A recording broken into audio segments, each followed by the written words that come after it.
Sir mood of AP అని చెప్పి మరొక కొత్త సర్వే.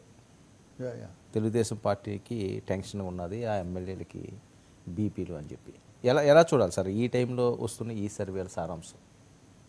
మూడ్ ఆఫ్ ఏపీ కొంచెం సాడ్ ఆఫ్ ఏపీ లాగా ఉంది, లేదా బ్యాడ్ ఆఫ్ టీడీపీ అని. అంటే అసంతృప్తిగా ఉన్నారు అని మామూలు మాటల్లో మనం విన్నప్పుడు రాజకీయ నాయకులు లేకపోతే ప్రజలు ఓటర్లు అనేక సందర్భాల్లో ఇది జరగలేదు అది జరగలేదని ఇట్లా ఉన్నది కాస్త వీళ్ళు పైగా చేసిన వాళ్ళు ఐఐటిఎన్స్.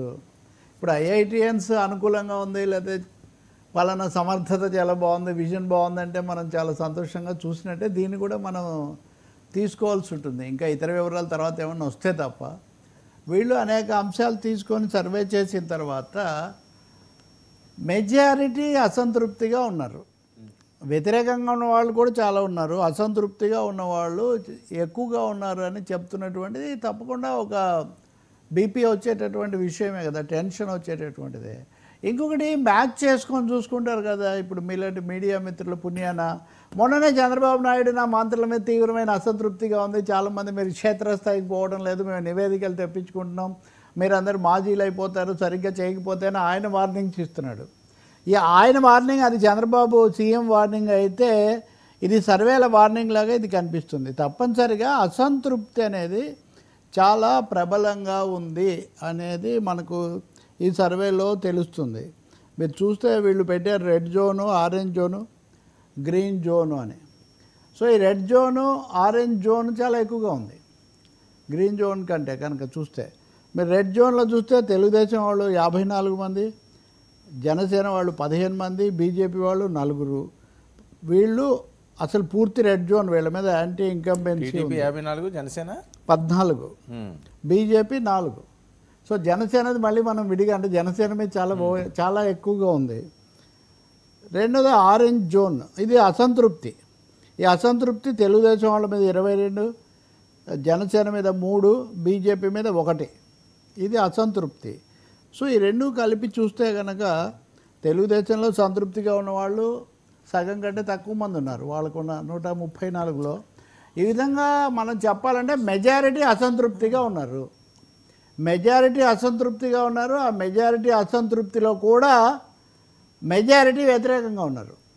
ఇది మళ్ళీ మనం పార్లమెంట్ సీట్లకు తీసుకుంటే అక్కడ కూడా 13 మంది ఎంపీల మీద అసంతృప్తి, వ్యతిరేకత, యాంటీ ఇన్కంబెన్సీ అండ్ డిస్కంటెంట్ 13 మంది ఎంపీల మీద, కూటమి ఎంపీల మీద. అదొక విధంగా మోడీ కూడా 25లో 10 మంది మీద యాంటీ మినిస్టర్స్, ఎంపీస్ కూడా అదే పరిస్థితి.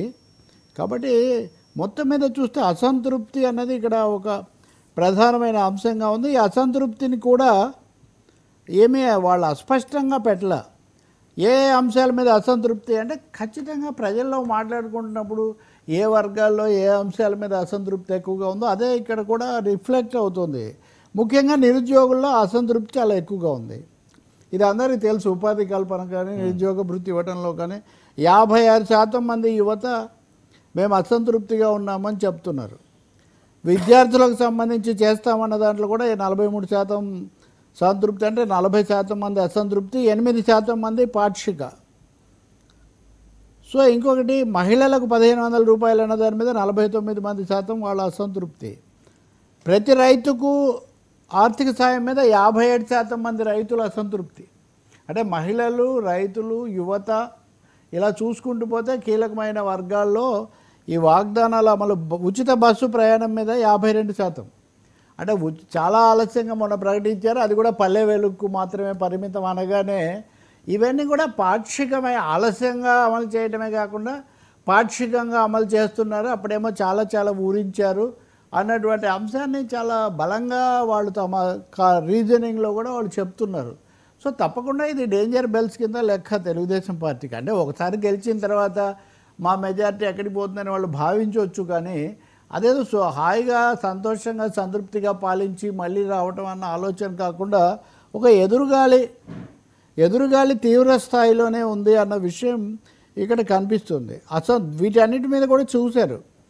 ఉదాహరణకు మీరు మొత్తం మీద గత ప్రభుత్వం ప్రస్తుత ప్రభుత్వం ఏంటని ఒకటొకటి వీళ్ళు పోల్చి చూసినప్పుడు వాళ్ళు అసంతృప్తి వెళ్ళిపుచ్చుతున్నారు. రాజకీయ అంశాలు కూడా వీళ్ళు చూశారు. ప్రజలు అంతా ఈ సర్వేలో కొంచెం ఒక మంచి లక్షణం ఏమంటే ఉదాహరణకు వాక్ స్వాతంత్రం బాగుంది ఈ ప్రభుత్వంలో అన్నవాళ్ళు 40% ఉంటే బాగాలేదు అన్నవాళ్ళు కూడా 40% మంది ఉన్నారు. ఉదాహరణకు ఇలాంటి అంశాలు క్లిష్టమైన అంశాల మీద వాళ్ళు డివైడెడ్గానే ఉన్నారు. కానీ అదే మాజీ ముఖ్యమంత్రి జగన్ వివిధ ప్రాంతాల్లో పర్యటనకు వెళ్తున్నప్పుడు రకరకాల ఆంక్షలు విధించడం సహేతుకమైన అంటే 47% మంది సహేతుకం కాదు అంటున్నారు, 43% మంది పెట్టాల్సిందే అంటున్నారు, 10% మంది తెలియదు అని చెప్తున్నారు. కాబట్టి ఇక్కడ కూడా మనం అలా చూస్తే పౌర హక్కుల తీరు ఇప్పుడు ఏం బాగాలేదనే వాళ్ళు 62% మంది, వివిధ సంఘాల తీరు ఇవన్నీ ఇట్లా చూస్తే కనుక చాలా స్పష్టంగా అసంతృప్తి అన్నది కనిపిస్తుంది. అదే కొన్ని విషయాల్లో ఉంది, పంచాయతీలు ఉంది, పంచాయతీలకు నిధులు మంజూరు అవి ఇవి లేవని గతంలో ఉన్నప్పుడు. ఇప్పుడు చూస్తే ఈ సర్వేలో ప్రస్తుత ప్రభుత్వంలో బాగుందని 40% మంది చెప్తున్నారు పంచాయతీలకు సంబంధించి. అంటే ఇవన్నీ నేను ఎందుకు చెప్తున్నానంటే కొంచెం ఇందులో సహేతుకత కొంచెం క్షేత్రస్థాయిలో మనం వింటున్నదానికి కొంచెం దగ్గరగా ఉంటామని. ఏపీలో ఇసుక విధానం ధర మరి ఇసుక అన్నప్పుడు 37% మంది బాగుంది అంటే 43% మంది బాగాలేదు అన్నారు. ఏమి చెప్పమన్న వాళ్ళు ఒక 20% మంది. అన్నిటికంటే ముఖ్యమైనది మద్యం విధానం. ధరలు అందుబాటులో ఉన్నాయి, బెల్ట్ షాపులు ఎక్కువగా లేవు అని కితాబు ఇచ్చిన వాళ్ళు 26% మంది ఉన్నారు.